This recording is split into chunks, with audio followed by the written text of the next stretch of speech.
Isang magandang hapon po sa inyong lahat. Ito na naman po ang inyong Kuya Attorney Noel na muli ay magbabahagi ng konting kaalamang legal. Bago ako magsimula, ay hayaan niyo munang batiin ko ang aking mga subscribers, yung mga viewers, at yung mga bago pa lang na papagawi dito sa aking channel. Sana po ay mag-subscribe kayo. Kung nagustuhan nyo itong aking video ngayon, itong aking vlog, pindutin nyo po yung like at saka yung share para mas maraming maabot nitong aking video at makapanood sila nito. May mga matututunan sila sa panonood ng aking video tungkol sa mga real estate transactions na maaari nilang magamit in the future. Okay, so ngayon, meron tayong panibagong topic. Ang pag-uusapan po natin ngayon ay yung tungkol sa pwede bang ipa-cancel ang deed of absolute sale ng lupa. Pag-usapan po natin yan ngayon.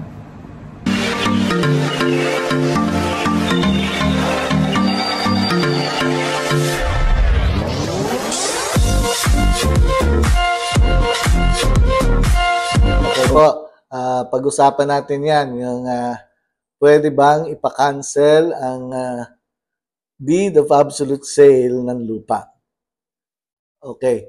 Generally po ay once ang isang deed of absolute sale ay napirmahan ng seller at buyer sa harap ng abogado, pwede rin naman yung abogado ang nag-prepare ng deed of absolute sale, at yan ay nanotaryo na niya, yan pong kontrata na yan, yung deed of absolute sale of a real property ay valid and binding na yan.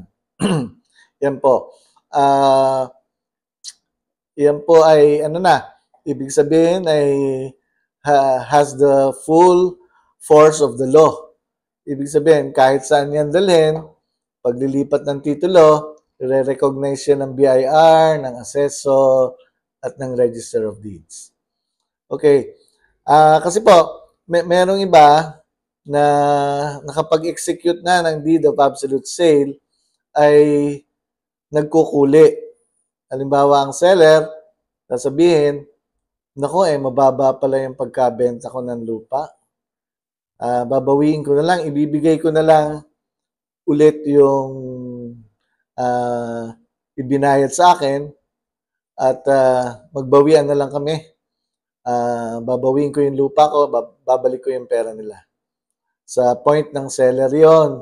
Pag minsan naman sa point of view ng buyer, sasabihin ay, naku ayoko nang tumira dyan. Magulo pala dyan sa yung nabili kong bahay at lupa dyan sa barangay na yan, babawiin ko na lang sa seller yung aking pera at ibabalik ko na itong lupa at bahay.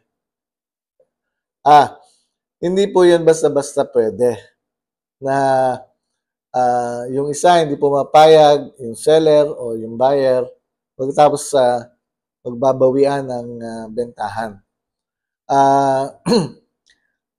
Ang cancellation po ng deed of absolute sale ay pwede lamang, unang-una, kapag may consent yung both parties. Yung seller at buyer decided to cancel the deed of absolute sale, pwede po yun. Magpapagawa lang sila muli, preferably, doon sa abogado na nagnotaryo, nag-prepare ng document for the cancellation of the deed of absolute sale. Wala pong problema doon if both parties agree. Wala pong problema. Ang problema nga po, kapag isa lang ang gustong magpa-cancel, hindi po yun pwede. At iyon ay pwede mo lamang ipa-cancel sa hukuman o sa korte. Dudulog kayo sa korte o sa hukuman para magpa-cancel ng deed of absolute sale. Subalit, meron ding mga limited grounds for the cancellation of the contract o yung tinatawag na to nullify the deed of absolute sale, annulment of the deed of absolute sale. Meron din pong mga grounds na inilatag na ang batas para lamang ma-cancel yung deed of absolute sale. Okay. Number 1 is fraudulent transaction. Kapag meron pong fraud, may pandaraya sa yung pag-preparation o sa transaction mismo ng bentahan, pwede po yung ipa-cancel sa korte. Ano bang ibig sabihin natin sa fraud? Halimbawa, hindi naman pala ibinebenta ng seller. Pineke yung signature niya. There is falsification. There is fraud. Naalaman na lang niya, wala na sa kanya yung lupa, naibenta na pala.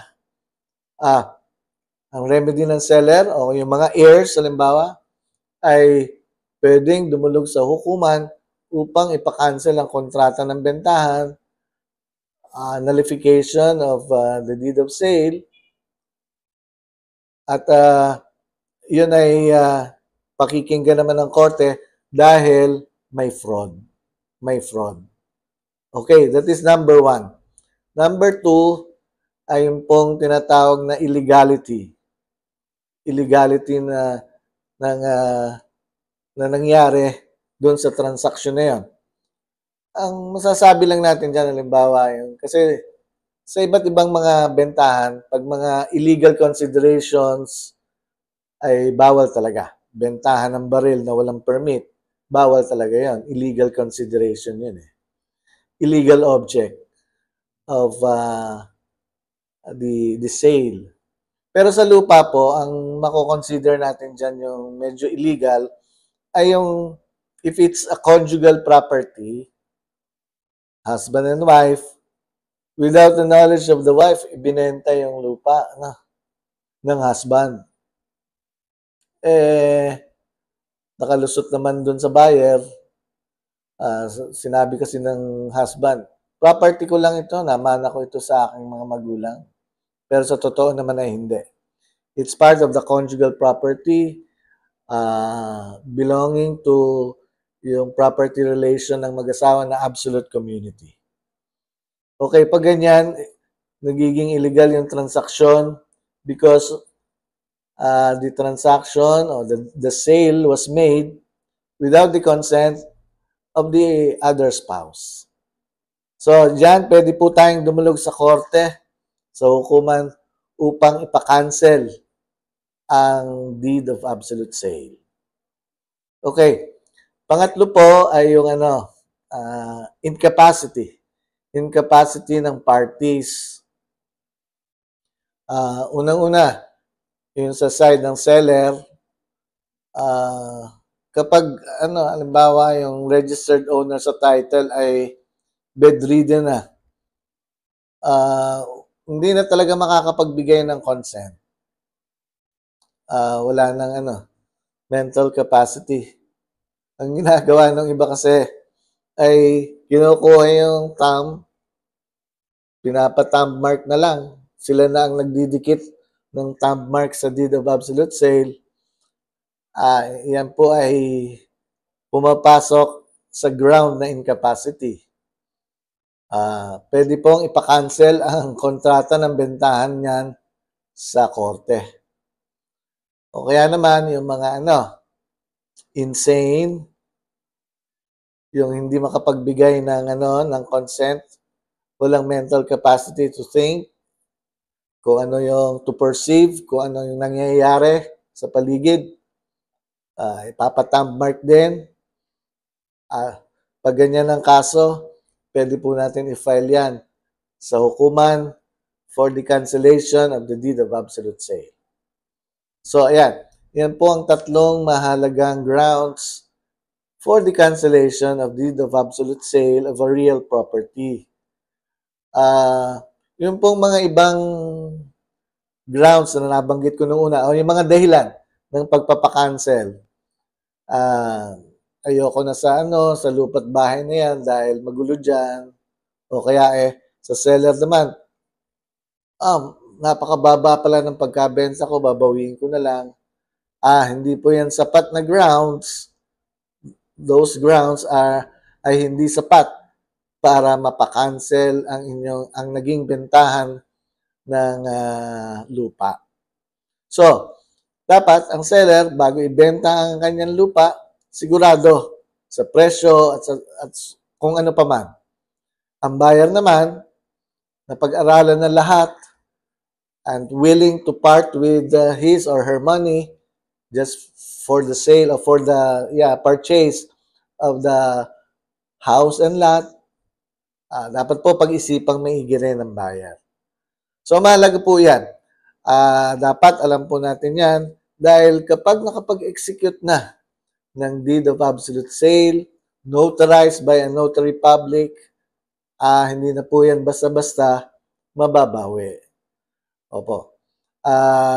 Yung mga anak na nakita, yung mga magulang nila nagbenta, hindi na po yun nila mababawi dahil lamang mababa ang presyo at yun nga, ang mga magulang naman na nagbenta ng kanilang property, wala pang pakialam ang mga anak doon. Kung anong gusto ng mga magulang sa kanilang properties, sila ang may-ari noon, sila lang ang pwedeng magbenta noon.